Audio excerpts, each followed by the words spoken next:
In the summer of 1857, in Madison County, Mississippi, something happened that nobody wanted to talk about, but everybody remembered. A scandal so spectacular that it forced a plantation owner to make a choice between family loyalty and the racial hierarchy that his entire world depended on. 3 enslaved women, 1 white son, and a public humiliation designed to preserve power while destroying a family from the inside. If you think stories about hypocrisy matter, about what happens when the private sins of the powerful collide with public morality, then stay with me. Because what happened in that barn, and what happened afterward in the town square, tells you everything you need to know about slavery, shame, and how far people will go to protect a lie. The year 1857 sits right before everything fell apart. The Civil War was 4 years away. Slavery was at its peak in the Deep South. Cotton was king, and the plantation system had created a class of white landowners who lived like feudal lords with absolute power over hundreds of human beings. But that absolute power came with strict rules. Rules about race, about propriety, about maintaining the fiction that white people were fundamentally superior to black people. And the most important rule of all, white men could do whatever they wanted with enslaved women in private, but they could never, ever acknowledge it publicly. Thomas Whitmore owned Riverside Plantation, 4,800 acres along the Big Black River, 240 enslaved people, one of the richest estates in Mississippi. He was 53 years old, a widower, respected in the community, a deacon at the Baptist church, a state legislator, the kind of man whose word was law in Madison County. He had 1 son, James Whitmore, 22 years old, educated at the University of Virginia, heir to everything Thomas had built. James was supposed to represent the future of the Whitmore legacy, cultured, refined, ready to take over the plantation and continue the family's prominence. But James had a problem. Actually, 3 problems. Their names were Sarah, Maria, and Celia. Sarah was 19, light-skinned, born on Riverside Plantation. Her mother had been one of Thomas's favorites years ago, though everyone pretended not to know that. Sarah could read. Someone had taught her secretly, and she worked in the main house as a lady's maid before Thomas's wife died. Maria was 21, darker-skinned, purchased from an estate sale in Natchez 2 years earlier. She was strong, defiant, had scars on her back from previous owners who'd tried to break her spirit. She worked in the laundry house and was known for singing hymns while she worked. Celia was 18, small and quiet, born on a neighboring plantation and brought to Riverside as part of a debt settlement. She worked in the kitchen and had a gift for cooking that made her valuable to the household. 3 very different women. But they had one thing in common. James Whitmore couldn't stay away from them. It started the way these things always started on plantations, with the absolute power of white men over enslaved women. James had grown up seeing his father summon women to his study, seeing overseers take women to the barn, seeing the reality beneath the veneer of Southern gentility. When James returned from university in 1855, he brought with him ideas about romance and courtship from the novels he'd read. He imagined himself in love, not with the white girls his father wanted him to marry, but with the enslaved women he'd grown up around. He started with Sarah, not through force, at least not obvious force. He courted her in the way plantation heirs courted enslaved women, with small gifts and privileges, extra food, lighter work assignments, private conversations in the garden after dinner. Sarah understood the reality of her situation. She was enslaved. James was her master's son. No wasn't really an option, but James convinced himself that what they had was consensual, even romantic.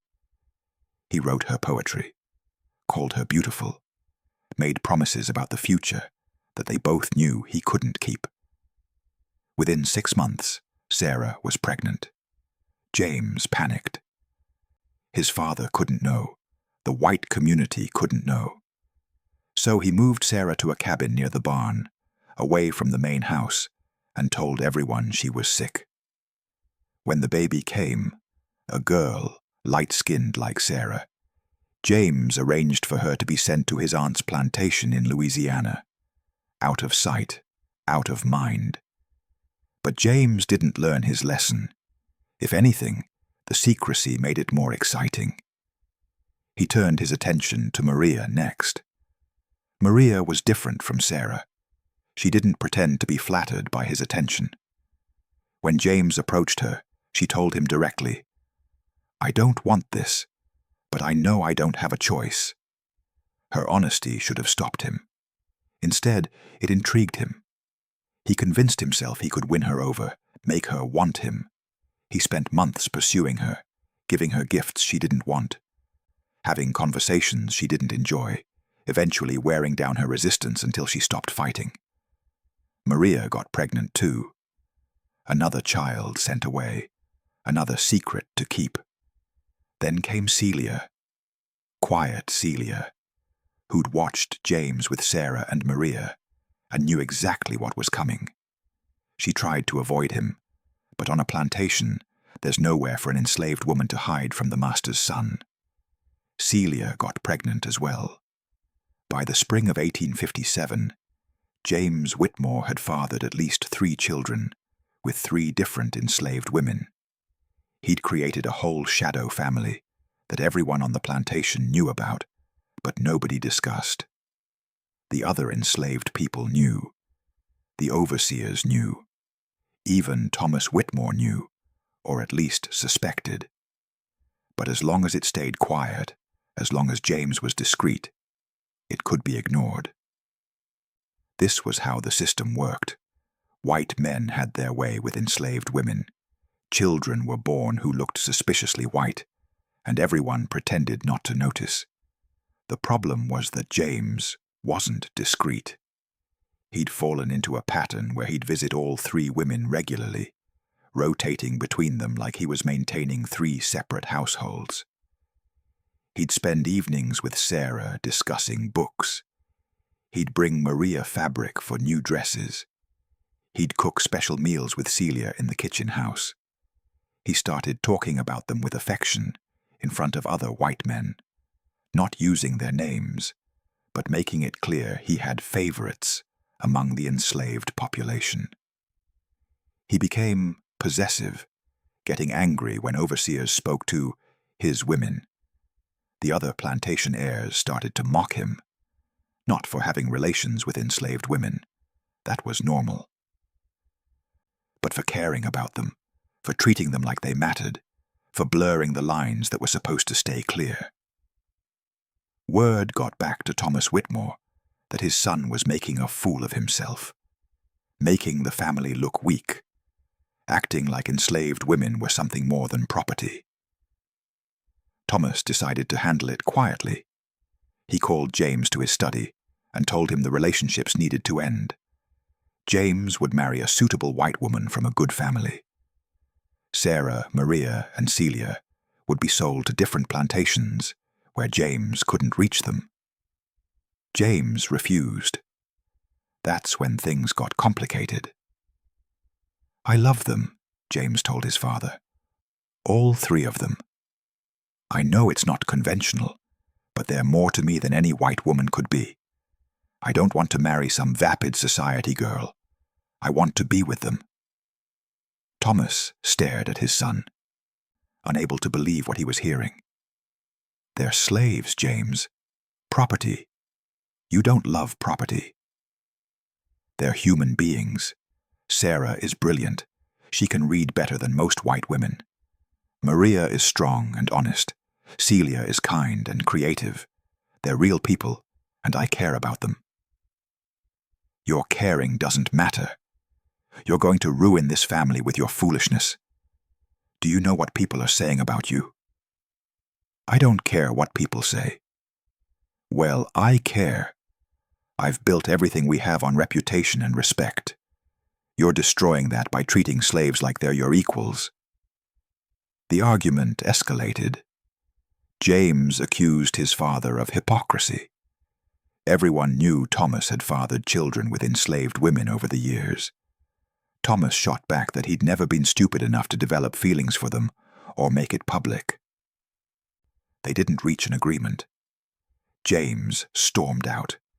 Thomas sat in his study, furious and worried. His son was threatening everything he'd built, and he needed to fix it. But before Thomas could act, the situation exploded in the worst possible way. It was a Saturday afternoon in late June 1857. Thomas Whitmore had ridden to town for a business meeting. The overseers were managing work in the distant fields. The main house was mostly empty. James thought he had privacy. He'd arranged to meet Sarah, Maria, and Celia in the large barn near the stables, a place where they could talk without being seen from the main house. What James wanted was to discuss their future. He'd been developing a plan in his mind, however unrealistic. Maybe they could go north, to a state where slavery was illegal, where he could free them, and they could all live together somehow. It was a fantasy, but he was 22, and in love with 3 women he couldn't have openly, and fantasy was all he had. The 4 of them met in the barn's loft, in the space above where hay was stored. Sarah brought blankets. Maria brought food from the kitchen. Celia brought wine she'd taken from the main house cellar. They created a small, private world, where they could pretend they were something other than master and slaves. They talked for hours. James outlined his impossible plans. The women listened, knowing it wouldn't happen, but appreciating that he was trying. They ate, drank wine, laughed at James's bad poetry. And then, because humans are humans and privacy is intoxicating, things became physical. James with Sarah, then Maria, then Celia. All of them together in that loft, creating intimacy in the only space where they could exist without the weight of slavery crushing down on them. They didn't hear Thomas Whitmore return early from town. Didn't hear him notice that James wasn't in the house or the fields. Didn't hear him ask an overseer if he'd seen his son, or hear the overseer reluctantly admit he'd seen James heading to the barn with some of the women. They didn't know Thomas was approaching until the barn door slammed open. Thomas climbed the ladder to the loft, expecting to find his son with one woman in a shameful situation he could quietly resolve. Instead, he found James with all 3 women, in various states of undress, wine bottles scattered around, blankets spread out like they'd created some kind of romantic picnic. The scene was worse than Thomas's worst nightmare. This wasn't just using enslaved women the way plantation owners did. This was treating them like equals, like lovers, like they mattered. This was his son openly choosing black women over his own race and class. "Get down here," Thomas said, his voice cold and deadly. "All of you. Now." They scrambled to dress, to compose themselves, climbed down the ladder, while Thomas watched with an expression that made Sarah's hands shake and Maria's jaw clench. When they were all standing in the barn, Thomas looked at each of them, then at his son. "Do you have any idea what you've done?" Thomas asked quietly. James lifted his chin. "I haven't done anything wrong." "You've humiliated this family. You've made a mockery of everything we stand for. You've treated slaves like they're your equals, like they're worthy of your affection. They are worthy. More worthy than any of the hypocrites in this county who do the same things I do, but pretend they don't care about the women they use." "Because we're not supposed to care. That's the point. You use them for your needs. You move on. You maintain the proper boundaries.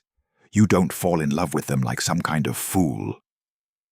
Sarah, Maria, and Celia stood silently, understanding that their presence in this argument was irrelevant. Whatever happened next would be decided by these two white men.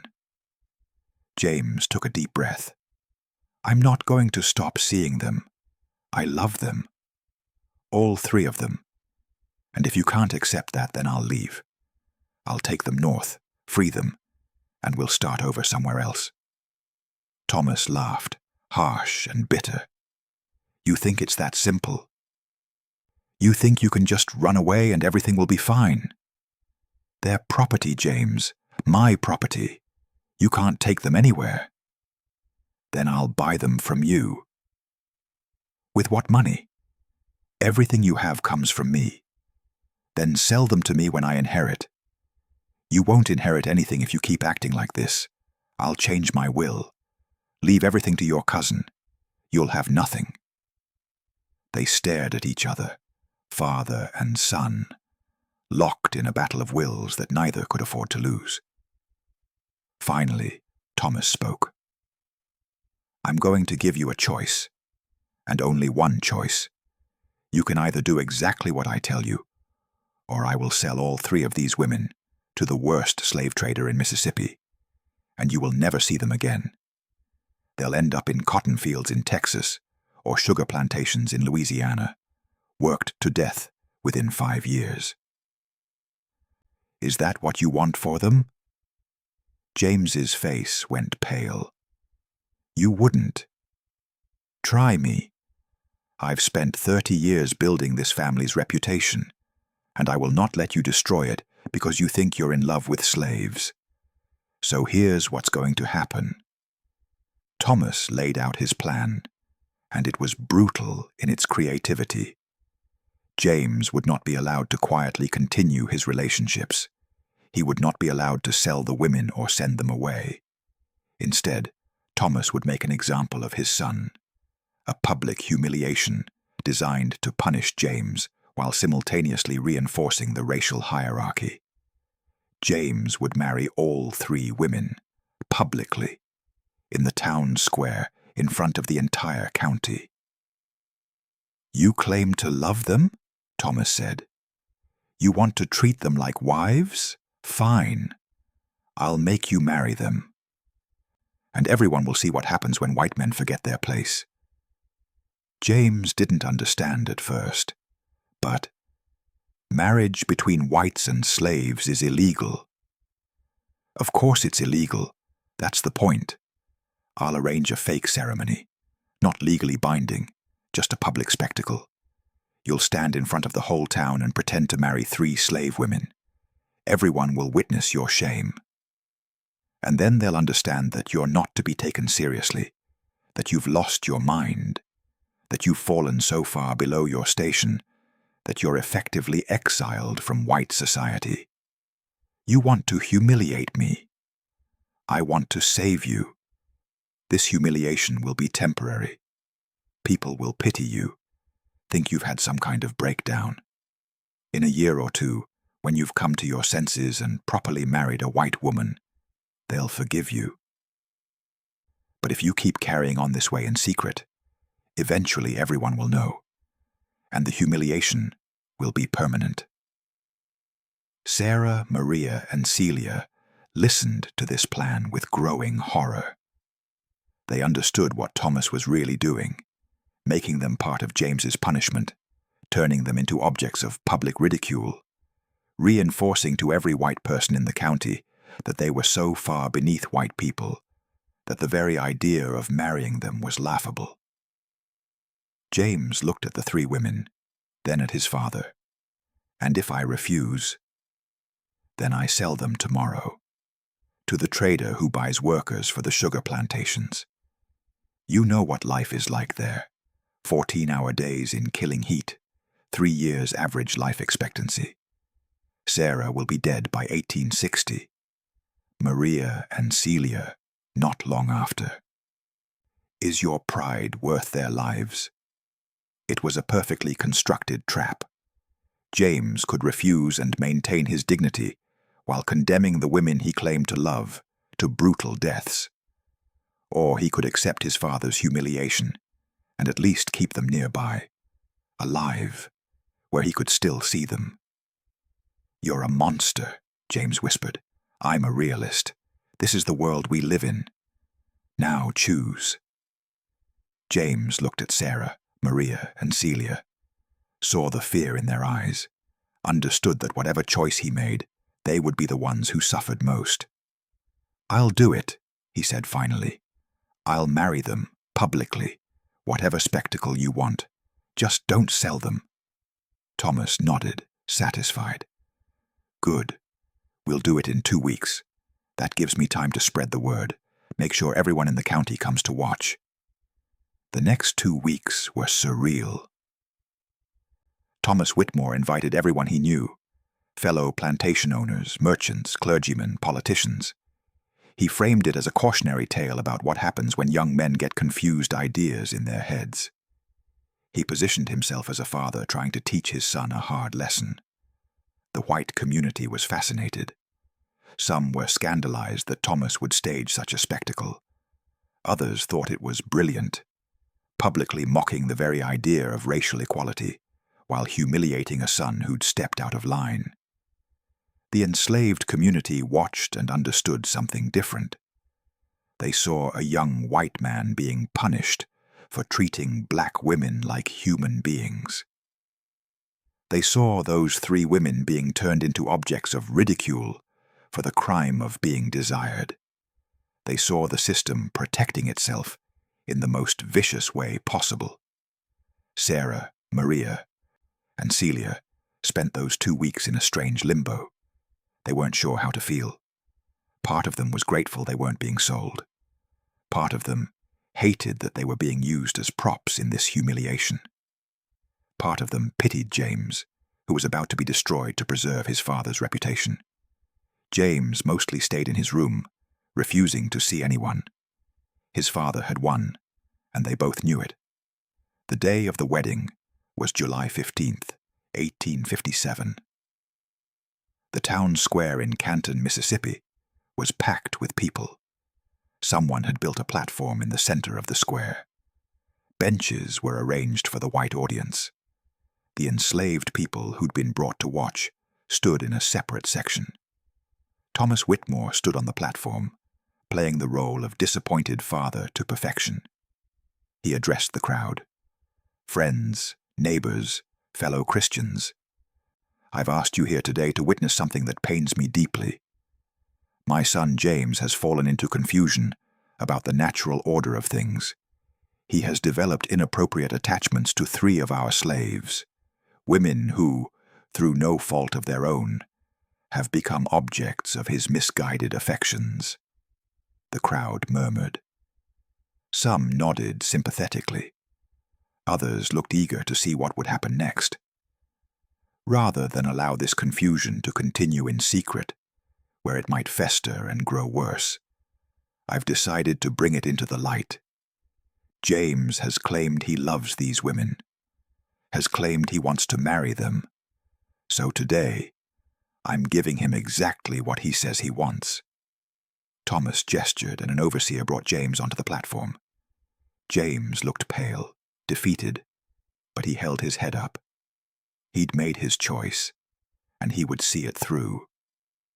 Then Sarah, Maria, and Celia were brought up. They'd been dressed in white, mockeries of wedding dresses made from rough cotton. Someone had put flowers in their hair. The effect was grotesque, a parody of a real wedding designed to emphasize the absurdity of the situation.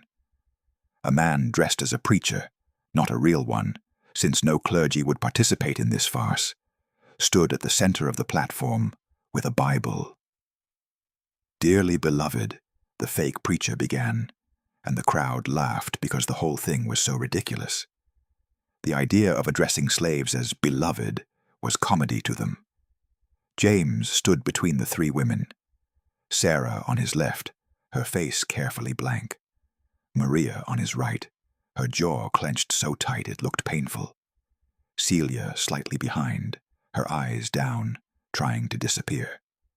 The fake preacher went through a mockery of wedding vows. Do you, James Whitmore, take Sarah, Maria, and Celia to be your lawfully wedded wives, to have and to hold, in sickness and in health, forsaking all others, particularly suitable white women of your own race and class? More laughter from the crowd. James looked at his father, who nodded. Say it. I do, James said quietly. And do you, Sarah, Maria, and Celia, take this confused young man to be your husband, understanding that this ceremony means nothing legally, and that you're still property who can be sold at any time? The three women understood they were supposed to respond. Yes, they said, their voices barely audible. Then by the power vested in absolutely nobody, I pronounce you husband and wives. You may kiss your brides, all three of them. The crowd was roaring with laughter now. This was better entertainment than they'd expected. Watching a wealthy white man's son be humiliated, watching the very idea of racial equality be mocked and destroyed, reinforcing everything they believed about the natural order. James turned to Sarah first, kissed her gently on the cheek. Then Maria. She looked at him with something like pity, which was worse than hatred. Then Celia, who was crying silently. Thomas Whitmore stepped forward. Let this be a lesson to anyone who forgets their place in society. Let this be a reminder that some boundaries exist for good reasons. And let this be a warning to my son. Your confusion ends today. You've had your wedding. Now you'll do your duty to this family by marrying a proper white woman and producing legitimate heirs. These 3 slaves remain my property, and if you go near them again, I will sell them. Do you understand? James nodded, beaten. The crowd dispersed slowly, discussing what they'd seen. Most agreed that Thomas had handled a difficult situation brilliantly. A few thought he'd gone too far. The enslaved people who'd watched understood exactly what message had been sent. Don't reach above your station, and don't ever think a white person's affection means anything real. Sarah, Maria, and Celia were taken back to Riverside Plantation. They were separated. Sarah sent to work in the most distant fields, Maria assigned to the cotton press where she'd rarely be seen, Celia kept in the kitchen, but under strict supervision. James was confined to the house, under his father's watch. Thomas was determined to rebuild his son's reputation, which meant complete isolation from the 3 women and eventual marriage to a suitable white bride. But here's where the story gets strange. Thomas had thought he was teaching James a lesson, thought he was showing his son the futility of caring about enslaved women, thought public humiliation would break whatever romantic notions James had developed. He miscalculated. The ceremony had been designed to mock the idea that James could love these women. But standing on that platform, saying those vows even in mockery, being forced to acknowledge his feelings publicly, it clarified something for James.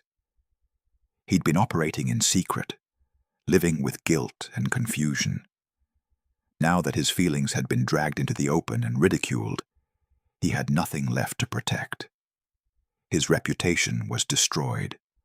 White society considered him a joke. He had nothing to lose. 3 days after the ceremony, James disappeared from Riverside Plantation. Thomas found a note in his son's room. You've taken everything from me. My reputation, my future, my dignity. The only things I have left are the 3 women you tried to make me ashamed of loving. But I'm not ashamed. You taught me that even a fake ceremony means something when it's about people you actually care about. So I'm honoring my vows. I'm leaving with them, and you'll never see any of us again. Thomas rushed to check on Sarah, Maria, and Celia. All 3 were gone. James had somehow gotten them off the plantation during the night. The scandal erupted again, worse than before. A white man had run away with 3 enslaved women, had stolen his father's property, and disappeared. Slave catchers were hired. Rewards were posted. The story spread across the South. The fool who'd been publicly married to 3 slave women had actually run off with them. Thomas Whitmore became a laughingstock. His plan to humiliate his son had backfired spectacularly. Instead of teaching James a lesson, he'd pushed him into open rebellion. For 3 months, there was no word. Then a letter arrived from Ohio, postmarked from a town near the Canadian border. "Father, we've made it north. Sarah, Maria, and Celia are free, legally, officially free. I've filed papers freeing them in Ohio, and we're planning to cross into Canada to be absolutely certain they're safe from slave catchers. I know you'll never forgive me for taking them. For you, they were property. For me, they are, the only people I've ever loved. The ceremony you staged to humiliate me became the most meaningful moment of my life because it forced me to choose between your world and mine. I choose them. Every time, forever. The wedding you mocked is the only wedding I'll ever have. I don't care that it wasn't legal. I don't care that you meant it as a joke. When I said those vows, I meant them, and I'll honor them for the rest of my life. Sarah sends her regards. Maria says to tell you she's finally free to be angry, and she's enjoying it immensely. Celia baked bread this morning in our small kitchen, and she's smiling, really smiling, for the first time since I've known her. We have almost nothing. But we have each other, and we have freedom. That's more than we ever had at Riverside. Don't look for us. We're gone, and we're never coming back. Your world, the one built on slavery and shame, is dying. Good. Let it die. We're building something different. James. Thomas Whitmore burned the letter, told everyone that his son had died in an accident, that the 3 women had been sold to traders. He changed his will, leaving everything to a distant cousin. He never spoke James's name again, but the story didn't die. People talked about it for years. The fake wedding that became real. The white man who gave up everything for 3 black women. The father who lost his son trying to teach him a lesson about racial hierarchy.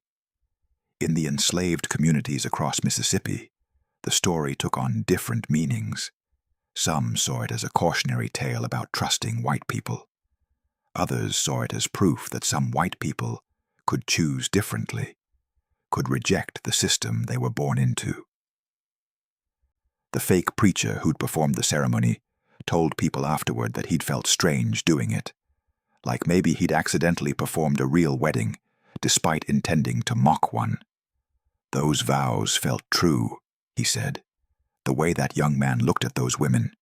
I've performed real weddings that had less love in them. Years later, during the Civil War, stories circulated about a white man fighting for the Union who had 3 black wives. Soldiers swore they'd met him, seen the 4 of them together in Ohio, raising children, living freely. Whether those stories were about James Whitmore or just legend building on legend, nobody could say for sure. What we know for certain is this. In July 1857, Thomas Whitmore tried to use public humiliation to control his son and reinforce racial hierarchy. He staged a fake wedding designed to mock the idea that a white man could truly love enslaved women. Instead, he created the catalyst that freed 4 people from his control and destroyed his own legacy in the process. The cruelty in this story isn't the punishment itself, the public ceremony, the humiliation, the spectacle. The cruelty is in the assumption behind it, that forcing someone to publicly acknowledge love for people deemed unworthy would make them ashamed of that love. Thomas Whitmore genuinely believed that dragging his son's feelings into the open and mocking them would kill those feelings. He thought shame was stronger than love. He thought social pressure was more powerful than human connection. He was wrong. The ceremony he staged to destroy his son's attachments instead forced James to choose, publicly, irrevocably, between the world he was born into and the people he loved. And once that choice was made public, there was no going back. That's the real story here. Not the scandal of a white man with 3 enslaved women. That happened all the time in the antebellum South. The scandal was that he cared about them, that he was willing to give up wealth, status, family, and community rather than treat them as less than human. The system could handle white men using enslaved women. It was built to accommodate that. What it couldn't handle was white men loving them, treating them as equals, choosing them over white society. That's why Thomas Whitmore reacted so violently. Not because James was having relations with enslaved women, but because James was treating them like people who mattered. That threatened the entire structure of slavery, which depended on the fiction that enslaved people were fundamentally inferior and unworthy of white people's genuine affection. The fake wedding was supposed to reinforce that fiction by making the very idea of it ridiculous. Instead, it proved that the fiction was the ridiculous thing, not the love. So what do you think? Was Thomas Whitmore cruel for staging that public humiliation?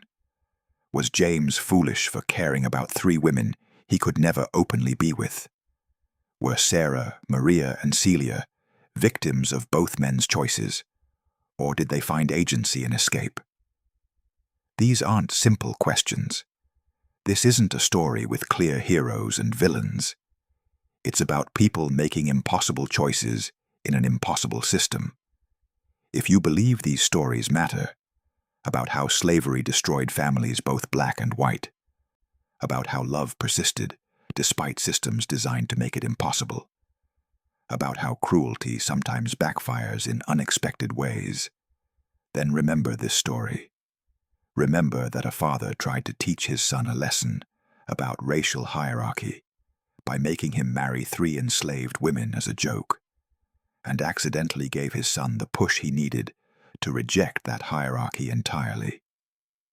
Remember that 3 women were used as props in a white man's power play, and somehow found freedom on the other side of that humiliation. Remember that a ceremony designed to mock love became the most real wedding any of them ever had. Remember that in 1857, in a town square in Mississippi, hundreds of people laughed at the idea that a white man could love 3 black women enough to marry them. And 4 years later, those same people were fighting a war partly about whether black people were human beings deserving of dignity. The story of the fake wedding that became real isn't just about one family or one plantation.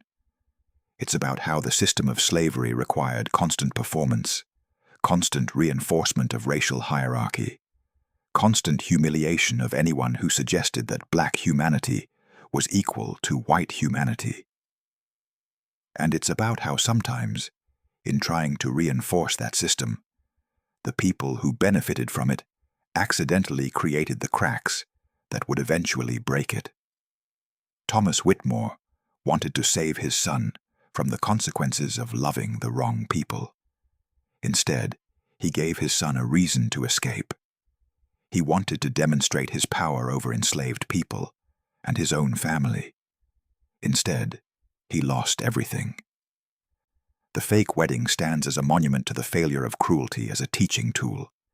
You can humiliate people, you can mock them, you can turn their private feelings into public spectacle. But you can't control what they do with that experience. James Whitmore was supposed to learn shame. Instead, he learned certainty. Sarah, Maria, and Celia were supposed to be reminders of their own inferiority. Instead, they became proof that the system was wrong about them. And hundreds of witnesses came to see racial hierarchy reinforced. Instead, they saw 4 people making vows that, however mocked, were more genuine than most of the legitimate marriages in the antebellum South. That's the power of stories like this. They don't give us easy answers. They don't tell us that everything worked out fine, or that love conquers all, or that justice prevails. What they show us is the complicated, painful reality of how people lived and loved and made choices in a system designed to make certain kinds of love impossible. The master found his son with 3 enslaved women in a barn. He tried to punish that love by turning it into public spectacle. And in doing so, he gave that love the only thing it needed to survive. Witnesses who saw it, mocked it, and inadvertently validated it by taking it seriously enough to try to destroy it.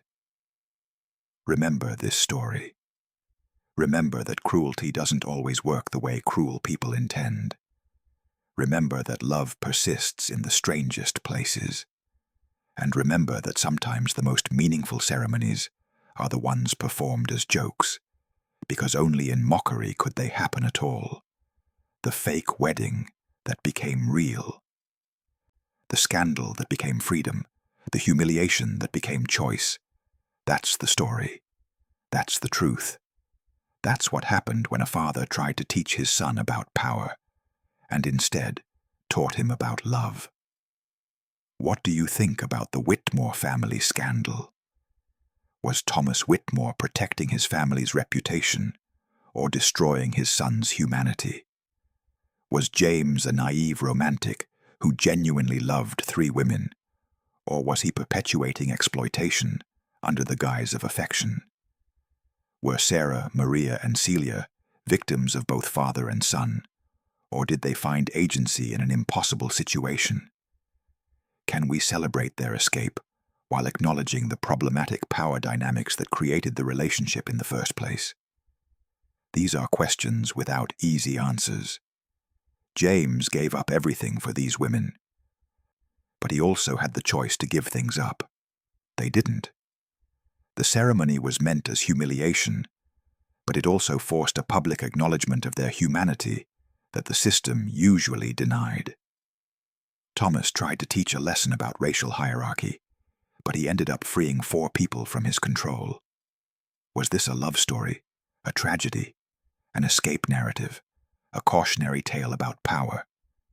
Maybe it's all of those things at once. Leave your comment below.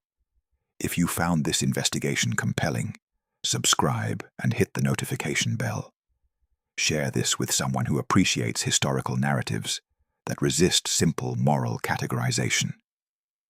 The stories that challenge us to think about power, consent, and human connection in complex circumstances are often the most important to preserve. At History in Chains, we believe in presenting history honestly, acknowledging that the past contains situations that modern moral frameworks struggle to adequately address, and preserving narratives that reveal the human costs of slavery in ways that transcend simple categories of villain and victim. These stories force us to sit with discomfort, to recognize that real human beings made impossible choices in impossible systems, and to understand that sometimes there were no good options, only less terrible ones. See you in the next video.